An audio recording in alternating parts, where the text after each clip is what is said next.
Livre audio Je suis toujours là, traduit par Catherine Huard. Tiré du livre I Am Still Here, auteur Ada Hegi. Chapitre 14. Le doigt de Dieu.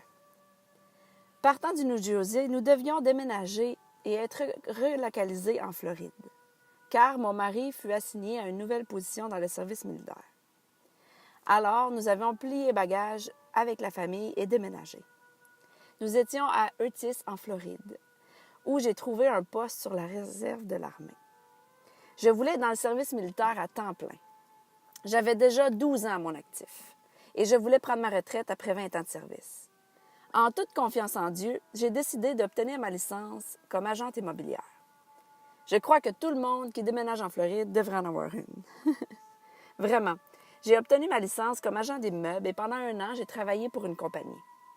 Ensuite, j'ai obtenu ma licence comme courtier immobilier et j'ai ouvert ma propre compagnie. Et les fins de semaine, j'étais comme soldat sur la réserve de l'armée. J'étais heureuse, mais je voulais devenir active à temps plein dans le service militaire afin de pouvoir me retirer et avoir d'autres options de carrière. J'ai appliqué plusieurs fois dans différentes organisations et j'ai continué d'être dans l'immobilier, tout en faisant confiance à Dieu qu'il me donnerait le désir de mon cœur. Sur ce sujet, j'ai fait un rêve dans lequel il y avait une feuille de papier blanche avec 2 noms inscrits dessus. Je n'ai pas reconnu l'un des autres, le deuxième nom, mais l'autre oui, puisque c'était le mien. Après avoir vu mon nom, je me demandais à l'intérieur de moi, mais qu'est-ce que cela veut dire? Dès que je me suis posé la question, j'ai vu l'immense doigt venir sur le papier et faire un grand cercle autour de mon nom. C'était le doigt de Dieu. Il était gros et blanc et embrasé comme un feu.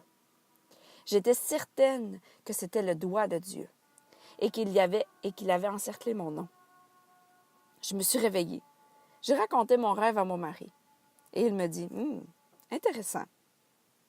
Mon mari avait appris la leçon avec le miracle du kyste ovarien et d'autres événements surnaturels qui sont arrivés dans ma vie. Il croyait beaucoup plus et il était impatient de savoir ce que Dieu allait faire. Amen.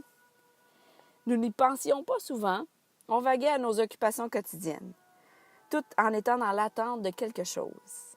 Nous nous attendions à quelque chose de grand venant de Dieu et nous savions que cela serait divin. Un jour, alors que je travaillais dans l'immobilier, j'ai reçu un appel du service personnel du commando. Qui me disait qu'on m'offrait un poste à Chicago, dans l'Illinois. J'en ai parlé avec mon mari et nous savions que Dieu nous avait emmenés en Floride. Nous ne voulons pas partir. Il y avait des obligations militaires ici et moi, j'étais dans l'immobilier. Et ce qui, en passant, allait très bien. En Jésus-Christ, il y a toujours plus. J'ai dit à l'administratrice au téléphone que je la rappellerai avec ma décision. Nous avions prié à ce sujet et nous avions toutes les raisons de croire que Dieu avait quelque chose pour moi ici en Floride et non à Chicago. Une fois encore, nous croyons que c'était là que Dieu nous voulait, en Floride. Alors, mon mari et moi avons discuté de nos options et nous lui avons donné notre décision. Alors, je l'ai rappelé et je lui ai demandé « Madame, quelles sont les options? » Elle me dit « En fait, nous vous offrons cette position. Et si vous la refusez, nous allons mettre votre nom en bas de la liste de rappel. Et il vous faudra attendre que tout le monde obtienne un poste avant que ce soit votre tour à nouveau. Sans compter que votre demande pourrait être expirée par ce temps, ce qui occasionnerait un autre délai encore plus grand.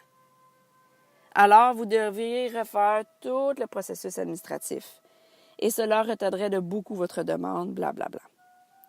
Je lui ai demandé s'il y avait quelque chose en Floride. Pourquoi Chicago? J'ai partagé avec elle que moi et mon mari étaient dans le service militaire et que, si possible, nous voudrions être dans le même État. Nous avions des enfants, une famille ici, avec moi en Floride.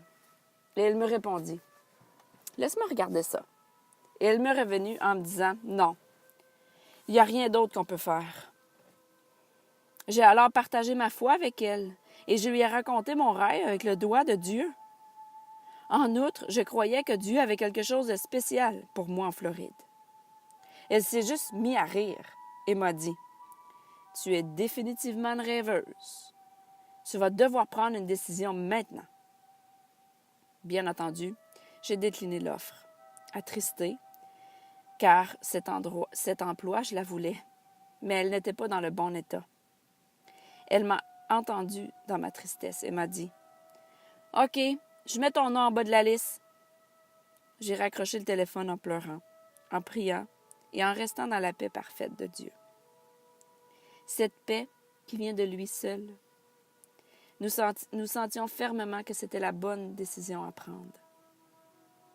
Après tout, les pas de ceux qui sont justifiés sont ordonnés par le Seigneur.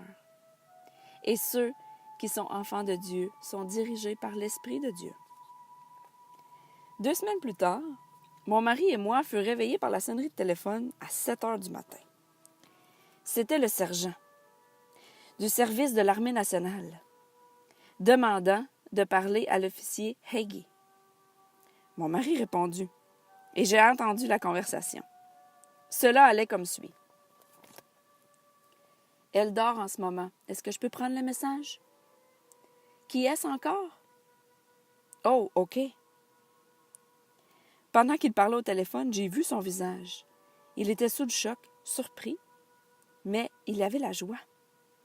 Il continua de dire « Oui, OK. » Ensuite, il dit au sergent d'attendre 1 minute. « Laisse-moi parler à ma femme. » En tenant le téléphone sur sa poitrine, il me dit « Chérie, c'est le sergent.